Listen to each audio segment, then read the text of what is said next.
they warned me not to, so I said no, I'm coming along. And they gave me a security badge as my disguise, so so I was walking along as Chris Weiss's security, and everyone was swarming on Chris Weiss, and I wasn't doing my job very well, clearly. Poor guy. I've got this wonderful photo of him being engulfed by 20 Italian 12-year-olds and over me like this. And no, but then you know, I went unnoticed, totally unnoticed. I walked the streets for 2 hours, totally unnoticed. It was great. And then there's this big gates where the production set was, where the production camped. It was way set back from the main streets. And that was safety. That was safe. Those gates were safety. There was a bunch of guards on the gate. And we were just making our way up towards the gates, and there's lots of fans still following Chris, who was still being engulfed. And I was literally 2 steps from the gate, like 2 steps away. It was the gates. And I felt this little tap on my shoulder, and it was that tap that, you know, like bad news tap. And I was like, okay. I looked down at this little girl going, "Are you an actor?" I haven't got the heart to lie to her, you know. It's a bad way to set her off in life. So I was like, "Yeah." "Who do you play?"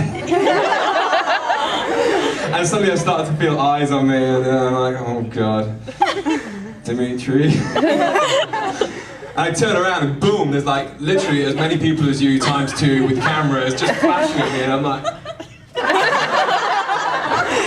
It's my Notting Hill moment where he opens the door, he's got his underpants on. If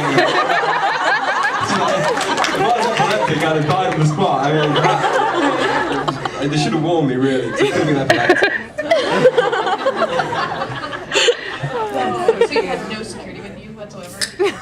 He was security.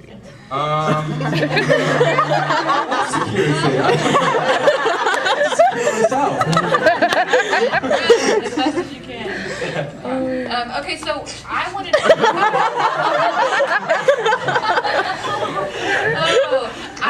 Did that just go out to her? No, they were... I want to know how you approach the role of Dimitri, because I know that it's a complex character and has lived so long. How did you approach playing him? Well, there wasn't much backstory to Demetri, which is a good thing and it's a bad thing. Now you've got Bella and Edward and Jacob, and because of the way Stephanie writes, those guys have to really, they absolutely know their character before they walk onto set, and they have to adhere to that.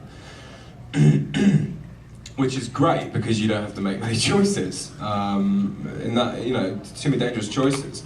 Not that I don't like to do that, but with Dimitri, I had carte blanche, really. No one really told me what to do, and I knew I got the role. So therefore, when you pass that audition phase, you can actually bring yourself into the character a lot more. You can really explore with who he is.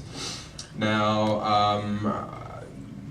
like I said, there wasn't much backstory. So with what I had, I kind of and I took it to set, and I kind of had my choices ready, but I still didn't feel prepared really when I went to set the first day. And I thought that was a bad thing, but it's actually, I took it as far as I could take it, because it's only when you really get the makeup on and get the hair, and then you go into a wardrobe and they put your lovely, big, thick, way too thick, Italian Armani designer winter coat on, and then you put those, and then you look at yourself, you're like, I still look a little bit choir boy-esque, and then they put these red, hand-painted contact lenses in, and suddenly, like, you are the part. You are dangerous. You're instantly dangerous. Like, if you were really angelic beforehand, you'll become instantly that more dangerous. You know, really dangerous. That's kind of like the way Dakota works. And it wasn't until I got onto set, and this set is wonderful. I mean, it's huge. It's like this. Oh, it's perfect. It's like this, right? But it's like 15 times bigger. And it's all hand-painted styrofoam, and it looks like stone. You have to touch it to realise that it's not stone. And you walk in there, and you see the rest of these actors who you've only seen really on magazine covers before, and you know, they are these characters you see in the books. It's a wonderful experience for everything suddenly brought to life, you know. I was excited as any of you guys would have been. But then when I stood there as Dimitri and I interacted with my set and my actors and the costume, the ambience of everything, and I felt the Twilight thing. I felt it. I looked around. I was like, "Holy, I'm in Twilight right now. This is huge."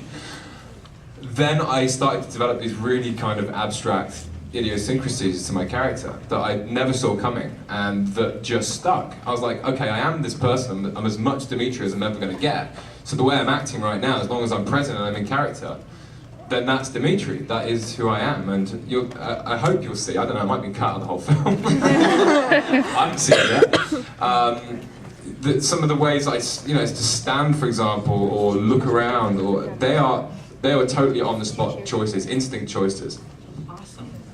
We have another question from Facebook, if that's okay. Yes, so people, send your questions. But this one is from Corey, and they want to know if you're Team Edward or Team Jacob. I do too, I want to know. Because it'll determine if I like you or not. Well, I'm going to say Team Dimitri.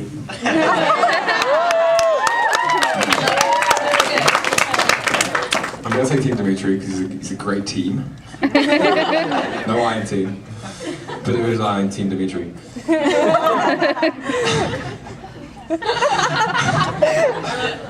are being judged. I would definitely be. I would say I'm team, but I would love to have played Jacob. Jacob is.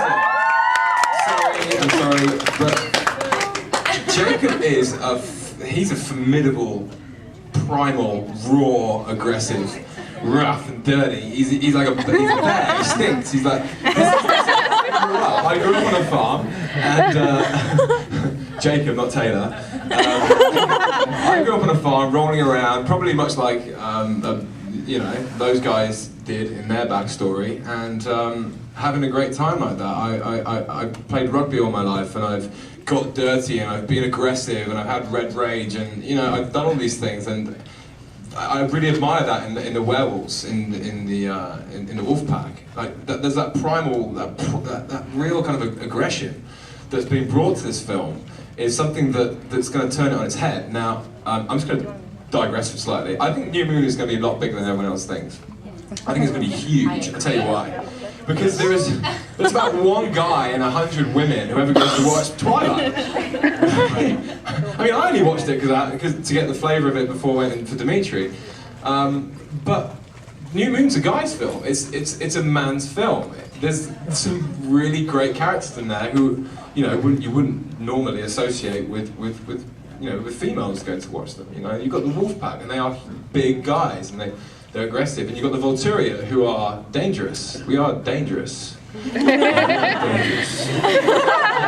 Wrong, right? We are lethal. I might smile, but it's all a veil. It's all a veil to my. It's all a pretense of charm to this vicious little monkey inside.